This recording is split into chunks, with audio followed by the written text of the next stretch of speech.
y'all. Rick's by the morning show. Hey, we got the one and only Janai Thornton on with us this morning. I know a lot of people going through some stuff, man, have lost jobs.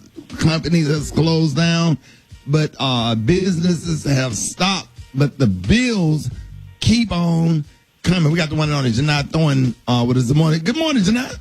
Hey, Rickey. Good morning. How are you? I'm good this morning. I know it's got to be worse. Your phone lines are probably like blowing up where people have so many questions because we're in almost the second month now. Yeah, it's crazy. Believe that. And you know what, Rickey? What's even crazier about it? We still have a ways to go. Yeah. That's what I said. So what's going on in the financial world? Like, is there any kind of information out there that could help people?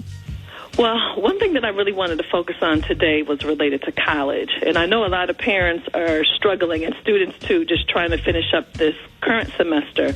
But, Rickey, we really need people to get focused on the fall semester right now when kids return to school in August and September. And let me tell you the reason why. So if someone has been laid off or they've had a reduction in hours, maybe someone in the household is sick, or maybe someone has even passed away, you really want to contact the financial aid office at the college. And that's even if you have a high school senior who's committed to a school or if someone is returning to college. Because if your income has been reduced, you may potentially be eligible for more financial aid. And so what you want to do is you want to contact that financial aid office, and you want them to know what's going on in your family, and you also want them to make an update to your FAFSA. That's that free application for federal student aid.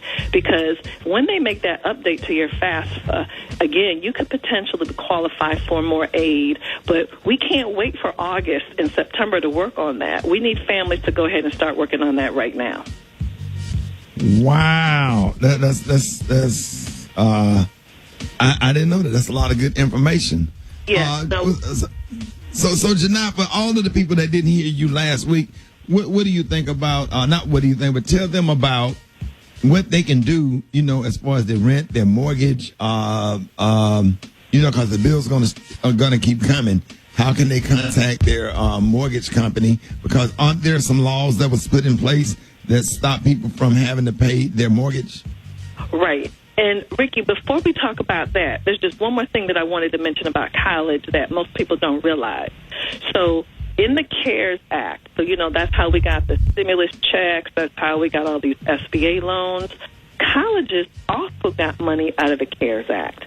But what most of us don't realize, colleges got money, over $12 billion that colleges received, but half of that money they actually have to give back to students.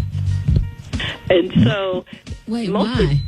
Well, because what the federal government said is this: we know that students' education has been disrupted. We know that people have been displaced, and there's potentially, you think kids had to move back home. They had to move out of the dorm. They've had to potentially upgrade technology, get laptops, spend more money on Wi-Fi.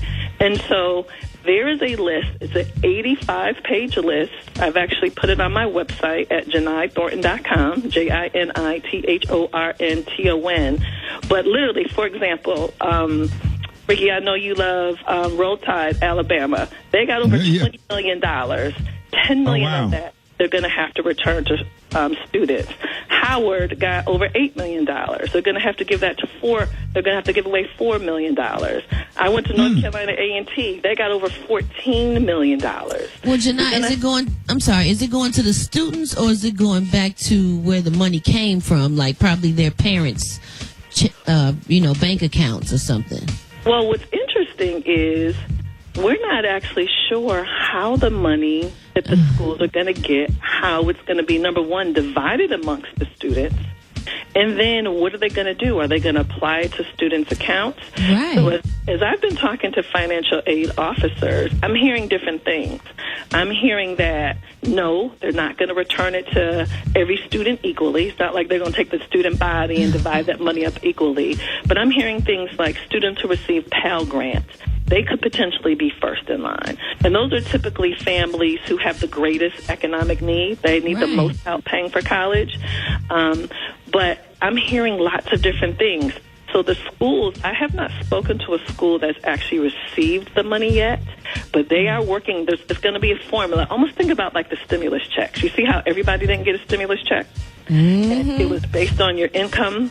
I think schools are going to do something very, very similar to that. But I just want families to know that because, listen, if I had a child in college right now, I assure you I would be contacting the financial aid office. And I would want to know when they get the money and what's the formula, because it can't be haphazard. It has to be some sort of formula. And then they're going to have to make a commitment when they're actually going to distribute those funds. And let me tell you one more thing that's even interesting about the list. Wait a minute, hold on. We got to go to break. Say that. Okay. Hold that point, though. I need it. I need it. Do not forget that point when we come back. If you have any questions for Janai Thornton, you can hit us up 866-9-RICKEY. Call now. Rickey Smiley Morning Show. The Rickey Smiley Morning Show, baby.